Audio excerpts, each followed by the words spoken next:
आप देख रहे हैं अपना बिहार और आपके साथ मैं हूं विवेक। और सबसे पहले खबर है बिहार विधान परिषद चुनाव की। अब तक 23 सीटों के नतीजे आ चुके हैं, जिनमें से 13 सीटों पर एनडीए की जीत हुई है, जबकि 5 सीट पर आरजेडी और 4 सीट पर निर्दलीय उम्मीदवारों ने जीत दर्ज की है।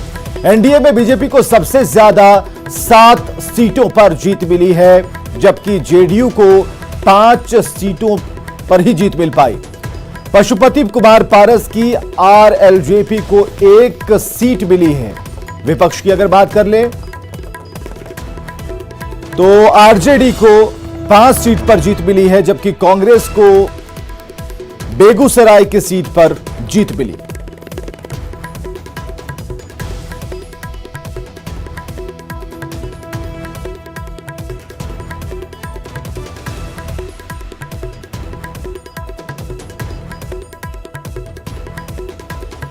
एमएलसी चुनाव पर बड़ा अपडेट हम आपको बता रहे हैं।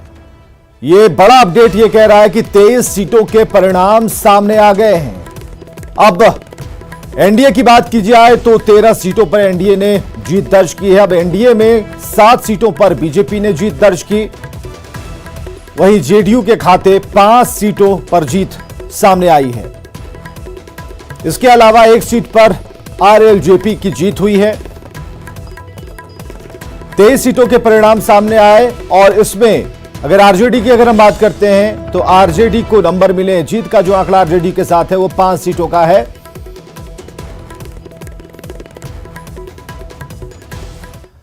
तो बिहार विधान परिषद की 24 सीटों के लिए हुए चुनाव के अधिकतर सीटों का परिणाम आ चुका है। एमएलसी चुनाव परिणाम एनडीए के पक्ष में है, जो कमोवेश विधानसभा चुनाव के नतीजों जैसे ही हैं।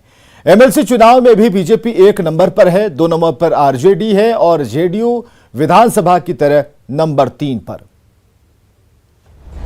बीजेपी में जश्न, जेडीयू के नेता खुश और आरजेडी की बल्ले बल्ले। 24 सीटों के लिए हुए बिहार विधान परिषद चुनाव के नतीजों ने बिहार की सभी राजनीतिक पार्टियों को खुश होने का मौका दे दिया। हालांकि चुनाव नतीजे एनडीए के पक्ष में है, लेकिन स्थिति एकदम वैसी ही है जैसी स्थिति बिहार विधानसभा में इन राजनीतिक पार्टियों की है। बीजेपी नंबर 1, आरजेडी नंबर 2 और जेडीयू तीसरे नंबर पर है। चुनाव परिणाम की बात करें तो बीजेपी 12 सीटों पर चुनाव लड़ी और 7 सीटों पर जीती। जेडीयू ने 11 सीटों पर उम्मीदवार उतारे, जिनमें 5 सीटों पर जीत मिली, जबकि एनडीए के तीसरे घटक दल आरएलजेपी ने वैशाली में चुनाव लड़ा और जीत दर्ज की। यानी एनडीए के खाते में 13 सीटें आईं। बात विपक्ष की करें तो राष्ट्रीय जनता दल ने 24 में से 23 सीटों पर उम्मीदवार उतारे थे, लेकिन जीत मात्र 6 सीटों पर ही मिल सकी, जबकि कई सीटों पर निर्दलियों और बागियों ने दम दिखा दिया। लेकिन जो परिणाम है उस परिणाम से साफ स्पष्ट होता है कि जो एनडीए के पक्ष में है और एनडीए के पक्ष में हमने जो सीट जीता है वो देख लीजिए, 7 सीटें बीजेपी जीता है, 5 हम जीते हैं और 1 लोजपा जो पारस गुट जी। इधर नतीजे आए और उधर सियासत तेज हो गई। बीजेपी के प्रदेश अध्यक्ष संजय जायसवाल ने एनडीए उम्मीदवारों की जीत पर खुशी जाहिर की है और आरजेडी पर तंज कसते हुए कहा है कि जो 23 सीटों पर चुनाव लड़े थे उनका हश्र देख लीजिए। एनडीए की स्थिति जैसे पहले मजबूत थी, जैसे विधानसभा चुनाव में जो स्थिति थी वही स्थिति को एक बार रिपीट हुआ है, पर हम प्रयास करेंगे आगे कि इससे अच्छा रिजल्ट दे सकें। हालांकि विधान परिषद के चुनाव परिणामों ने यह तय कर दिया है कि अब आरजेडी विधान परिषद में मुख्य विपक्षी दल होगा और पूर्व मुख्यमंत्री राबड़ी देवी की नेता प्रतिपक्ष की कुर्सी बची रहेगी। इसलिए तेजस्वी यादव जी को यह स्पष्ट करना चाहिए। साथ ही साथ अब तो कुछ सदस्य बढ़ जाने की उम्मीद है राष्ट्रीय जनता दल का, तो वहां तो विधानसभा में अपने नेता बने हुए हैं, विधान परिषद में किसी को मौका देंगे कि नहीं? कुल मिलाकर कहें तो विधान परिषद चुनाव के नतीजों ने सभी पार्टियों को खट्टा मीठा अनुभव दिया। हालांकि बीजेपी और जेडीयू को सीटों का नुकसान हुआ है, तो वहीं आरजेडी का कुनबा बड़ा हुआ है। लेकिन अगर दूसरे नजरिए से इस परिणाम को देखें तो एनडीए को जीत मिली है, क्योंकि 23 सीटों पर लड़ने वाली आरजेडी महज 6 सीट ही जीत पाई है। Bureau report, news 18 network. अब तक जो परिणाम आए हैं उसे देखते हुए बीजेपी को सबसे ज्यादा सीटें मिली हैं। बीजेपी ने 7 सीटों पर जीत हासिल की और हम आपको एक एक सीट का परिणाम अब बताने जा रहे हैं। तो सबसे पहले गोपालगंज की अगर हम बात करें, गोपालगंज से बीजेपी के राजीव कुमार ने जीत दर्ज की है। पूर्णिया से दिलीप जायसवाल जो कि बीजेपी के कैंडिडेट हैं, उन्होंने जीत हासिल की। औरंगाबाद से दिलीप सिंह बीजेपी के कैंडिडेट जिनकी जीत हुई है। कटिहार से अशोक अग्रवाल बीजेपी के कैंडिडेट हैं, ये जीते हैं। रोहतास से बीजेपी के कैंडिडेट संतोष सिंह की जीत हुई है। समस्तीपुर से बीजेपी के तरुण कुमार ने जीत हासिल की है। दरभंगा से बीजेपी के सुनील चौधरी जीते हैं। एमएलसी चुनाव के नतीजों में पिछली बार के अनुसार इस बार बीजेपी को सीटें भले ही कम आई हों, लेकिन पार्टी के नेताओं में उत्साह कम नहीं हुआ। 13 में से 7 सीट बीजेपी के खाते में आई है। बीजेपी नेताओं को इस बात की खुशी है कि एमएलसी चुनाव में भी बीजेपी बड़ी पार्टी के रूप में उभरी है और एनडीए के उम्मीदवारों की सबसे ज्यादा जीत हुई है। परिषद के 24 सीटों पर हुए चुनाव के नतीजे अब सामने हैं। एनडीए की बात करें तो बीजेपी ने 12 सीटों पर उम्मीदवार उतारा था, जदयू ने 11 और पशुपति पारस की पार्टी ने 1 सीट पर उम्मीदवार उतारा था। बीजेपी ने 12 सीटों पर उम्मीदवार उतारा और जीत 7 पर हुई। सीटें कम भले आई, लेकिन बीजेपी के नेताओं में उत्साह की कोई कमी नहीं है। इनका मानना है कि एनडीए बड़ी पार्टी के रूप में विधान परिषद के चुनाव में भी उभर करके सामने आई है। ये और बात है कि कुछ सीटें ये लोग हार गए। जदयू के भी प्रदर्शन की बात करें तो कमोबेश वही स्थिति रही। यहाँ पर बीजेपी कार्यालय में इस वक्त हम मौजूद हैं। कई नेता इस वक्त हमारे साथ हैं। संजय टाइगर हैं। संजय जी, कम सीटें आप लोग जीत पाए?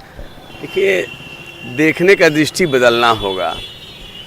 लगातार जीत पे जीत हम दर्ज कर रहे हैं। लोकसभा चुनाव में 40 में 39 सीट जीत गए। विधानसभा चुनाव में हमारे गठबंधन को स्पष्ट बहुमत मिला और इस चुनाव में जहां एनडीए गठबंधन को अब तक 13 सीटें मिल चुकी है, वहां राष्ट्रीय जनता दल गठबंधन को महज 6 सीटें मिली है, यानी आधे से भी नीचे हैं। 24 के आंकड़ा को देखें तो 1/4 सीटें उनके पास है। एक बड़ी जीत है और एक भारी जीत है। पार्टी के रूप में भी बीजेपी सबसे बड़ी पार्टी के रूप में उभरी है और गठबंधन के नाते भी हम एक बड़े जीत की ओर बढ़ रहे हैं। तो बिल्कुल सीटें भले कम हो, लेकिन यह बात की खुशी है कि हम बड़ी पार्टी के रूप में उभरे हैं। खासतौर पर कई सीटें बीजेपी को गंवानी पड़ी। इस पर भी पार्टी के जो नेता हैं वो जाहिर सी बात है कि कहीं ना कहीं समीक्षा करेंगे, लेकिन फिलहाल इस जीत से एनडीए के खेमा में काफी खुशी दिखाई दे रही है। शैलेंद्र, न्यूज 18 पटना। जेडीयू को मुजफ्फरपुर, नालंदा, आरा, भागलपुर और सीतामढ़ी सीट पर जीत मिली। मुजफ्फरपुर से जेडीयू के दिनेश सिंह जीते हैं। नालंदा से अगर नालंदा की बात करें तो जेडीयू की रीना यादव जो कि जेडीयू की कैंडिडेट थी, उन्होंने जीत दर्ज की है। जेडीयू के में से ही आरा से राधा चरण शाह ने जीत दर्ज की है। विजय सिंह जो कि भागलपुर से जेडीयू के कैंडिडेट थे, जीते हैं। रेखा देवी जो कि जेडीयू की कैंडिडेट सीतामढ़ी से, उन्होंने भी जीत दर्ज की है। एमएलसी चुनाव में जेडीयू को 11 में से 5 सीटें मिली। जेडीयू ऑफिस में शांति का माहौल दिखा। जायजा लिया हमारे सहयोगी आनंद अमृतराज ने। एमएलसी के 24 सीटों का परिणाम आ चुका है और इस परिणाम से एक बार फिर से साबित हो गया कि बीजेपी सबसे बड़ी पार्टी के रूप में उभरी है और सेकंड नंबर पे आरजेडी और जेडीयू में कसमकस जारी है। 1 सीट का परिणाम अभी नहीं आया है, लेकिन इतना तो तय है कि जेडीयू एक बार फिर से तीसरे नंबर की पार्टी होती दिख रही है और जाहिर सी बात है जेडीयू के लिए एक झटका है। सबसे ज्यादा फायदा इस एमएलसी के चुनाव में बीजेपी को हुआ है और इस वक्त हम जेडीयू दफ्तर में मौजूद हैं। जेडीयू दफ्तर में अमूमन अगर कोई अच्छा चुनाव परिणाम आता है तो बेहद उत्साह दिखता है, लेकिन इस वक्त सन्नाटे की स्थिति है और जाहिर सी बात है जेडीयू 11 सीटों पे चुनाव लड़ी थी और उसके 5 उम्मीदवार जीते हैं और बीजेपी के लिए एक फायदे वाली स्थिति है कि बीजेपी के सबसे ज्यादा उम्मीदवार चुनाव जीत कर, और अमूमन वैसी ही तस्वीर दिख रही है जो बिहार विधानसभा चुनाव के समय जो दिखी थी, जब बीजेपी सबसे बड़ी पार्टी के रूप में उभरी थी, सेकंड नंबर पे आरजेडी रही थी और थर्ड नंबर पे जेडीयू। तो जेडीयू की तस्वीर एक बार बिल्कुल फिर से वैसी दिख रही है। लेकिन इतना तो साफ है कि आने वाले समय में एनडीए के लिए फिलहाल एक राहत की बात है कि एनडीए में बीजेपी और जेडीयू ने मिलकर, और लोजपा जो पशुपति पारस का गुट है, उन तीनों ने मिलकर एक तरीके से अपना परचम लहराया है और आरजेडी दूसरे नंबर पे दिख रही है। तो एनडीए के लिए एक बड़ा संकेत भी है कि एनडीए अगर मिलकर चुनाव लड़ती है तो उसके परिणाम अच्छे आएंगे, और आरजेडी के लिए भी एक झटका ही कहला जाएगा कि उसने सबसे ज्यादा सीटों पर चुनाव लड़ा और उसके 5 उम्मीदवार अब तक जीत कर आए हैं। और कांग्रेस के लिए भी एक राहत की बात है कि एक सीट पर वो भी जीतने की स्थिति में है। तो इतना तो तय है कि आरजेडी चुनाव अलग लड़ा था, कांग्रेस अलग, लेकिन एनडीए की तरफ से बीजेपी, जेडीयू और लोजपा जो पशुपति पारस का गुट था, उन्होंने मिलकर चुनाव लड़ा था। तो परिणाम एनडीए के लिए उत्साहजनक है, लेकिन जेडीयू के लिए राहत वाली बात नहीं है, क्योंकि उसके मात्र 5 उम्मीदवार चुनाव जीत कर आ पाए हैं। कैमरामैन अजय दुबे के साथ आनंद अमृतराज, न्यूज 18 नेटवर्क, पटना। और अब विपक्ष की बात करते हैं। आरजेडी खेमे में कितनी सीटें आई हैं? तो आरजेडी को 5 सीटों पर जीत मिली है। 24 में से 5 सीटें आरजेडी को मिली हैं जीत के तौर पर। और आरजेडी के जो उम्मीदवार हैं वो पटना, मुंगेर, सीवान, पश्चिम चंपारण और गया से जीते हैं। पटना से आरजेडी के कार्तिकेय कुमार जो कि पटना से आरजेडी के कैंडिडेट थे, उन्होंने जीत दर्ज की। मुंगेर से अजय सिंह जो कि आरजेडी के कैंडिडेट थे, इन्होंने जीत दर्ज की है। विनोद जायसवाल आरजेडी के कैंडिडेट सीवान से, जिन्होंने जीत दर्ज की। आरजेडी के सौरभ कुमार पश्चिम चंपारण से जीते हैं। और गया से आरजेडी के कुमार नागेंद्र को भी जीत मिली है।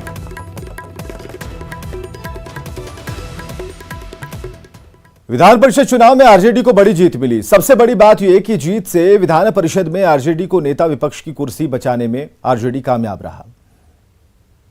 बिहार विधान परिषद के चुनाव में राष्ट्रीय जनता दल को बड़ी जीत हासिल हुई है और यह विधान परिषद में दूसरे नंबर की पार्टी हो गई है। जी हाँ, न सिर्फ दूसरे नंबर की पार्टी हुई है, बल्कि विधान परिषद में जो विपक्षी दल का जो नेता की जो कुर्सी है उसने भी हासिल की है।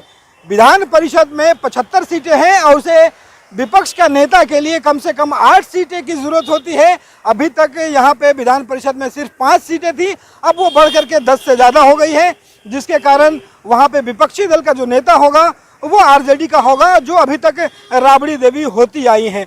इस चुनाव में तेजस्वी यादव ने अपने नई रणनीति बनाते हुए, जो पहले से उनका जो परंपरागत वोट बैंक था माई समीकरण, उसे बिल्कुल एक नई रणनीति बनाते हुए उन्होंने कई स्वर्ण चेहरों को भी इस मैदान में उतारा और वो तमाम उम्मीदवार जीत करके आए हैं। और ये एक कह सकते हैं कि तेजस्वी की बड़ी सफलता है उनकी रणनीति की, क्योंकि जितने भी स्वर्ण चेहरों को उन्होंने उतारा था उसमें से अधिकतर लोग जीत करके आए हैं, जो आगे की राजनीति है उसको भी एक बड़ी दिशा देगी। अगर बीजेपी या जदयू की बात करें तो बीजेपी निश्चित रूप से सबसे बड़ी पार्टी के रूप में इसमें उतरी है विधान परिषद में, लेकिन उसे नुकसान हुआ है। वहीं जदयू जो है वो तीसरे नंबर पे आई है। पटना से रवि एस नारायण की रिपोर्ट। तो अब तक के नतीजों में 4 निर्दलीय उम्मीदवारों की जीत हुई है। छपरा से निर्दलीय उम्मीदवार सच्चिदानंद राय जीत गए हैं। नवादा से निर्दलीय उम्मीदवार अशोक यादव की जीत हुई है। मधुबनी से निर्दलीय अंबिका गुलाब यादव जीती हैं। पूर्वी चंपारण से निर्दलीय उम्मीदवार महेश्वर सिंह भी जीते हैं।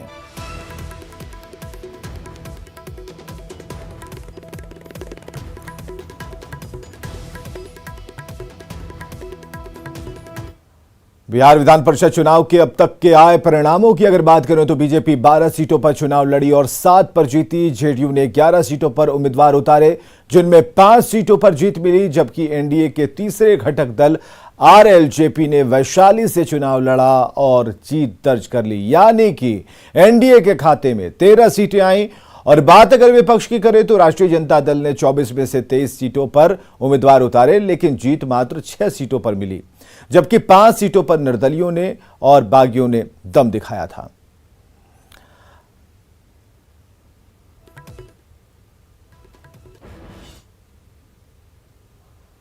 तो विधान परिषद चुनाव परिणाम 24 सीटों पर चुनाव हुए, क्या रिजल्ट रहा ये हम आपको दिखा पा रहे हैं। बीजेपी 7, जेडीयू 5, आरएलजेपी 1 पर, आरजेडी को 6 मिले और अदर्स के खाते में 5 जीत। ये जीत वाला जो आंकड़ा है वो आप देख पा रहे हैं।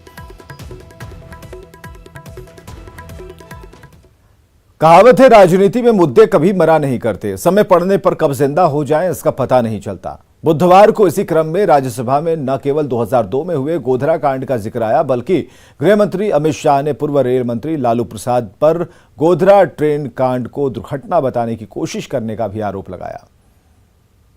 नहीं था, जिस तारण को माननीय सर्वोच्च अदालत ने खारिज कर दिया। बुधवार को केंद्रीय गृह मंत्री अमित शाह ने संसद में बड़ा दावा किया।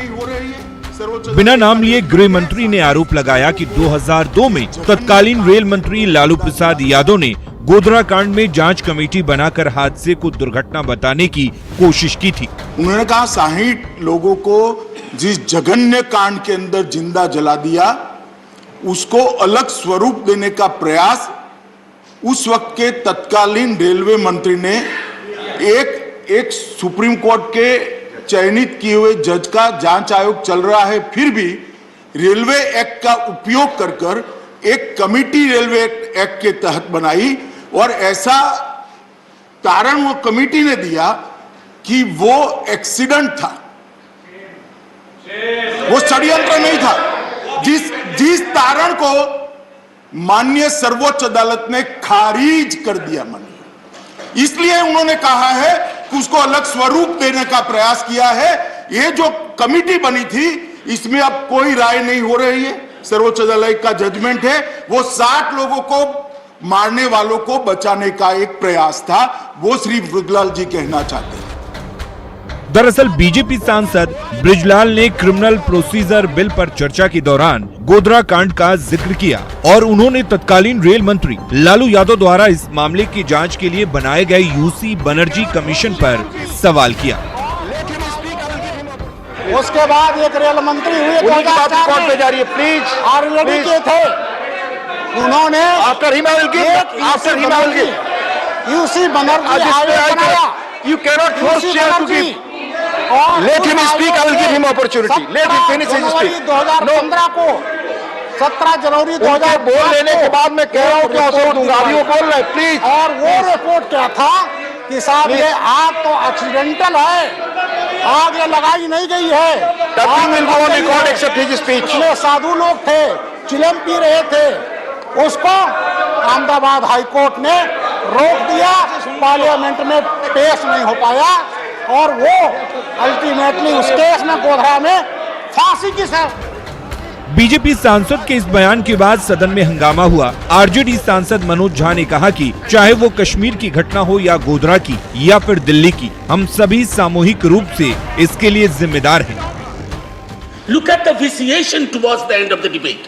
We are passing a legislation. और अगर उस पर प्लीज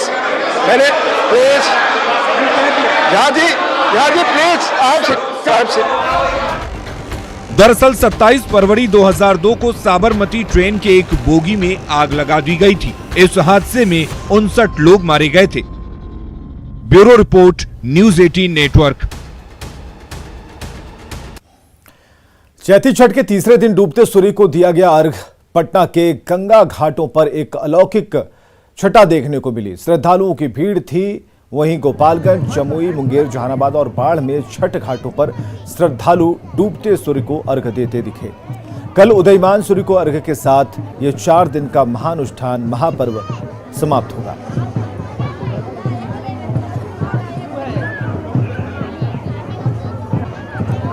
कैसे पूनम निकले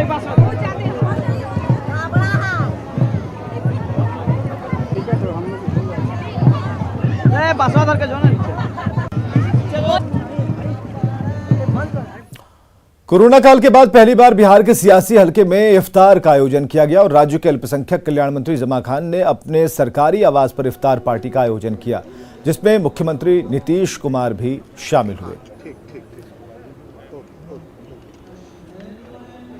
इफ्तार का आयोजन शुरू हो चुका है और आगे देखिए जोहार झारखंड।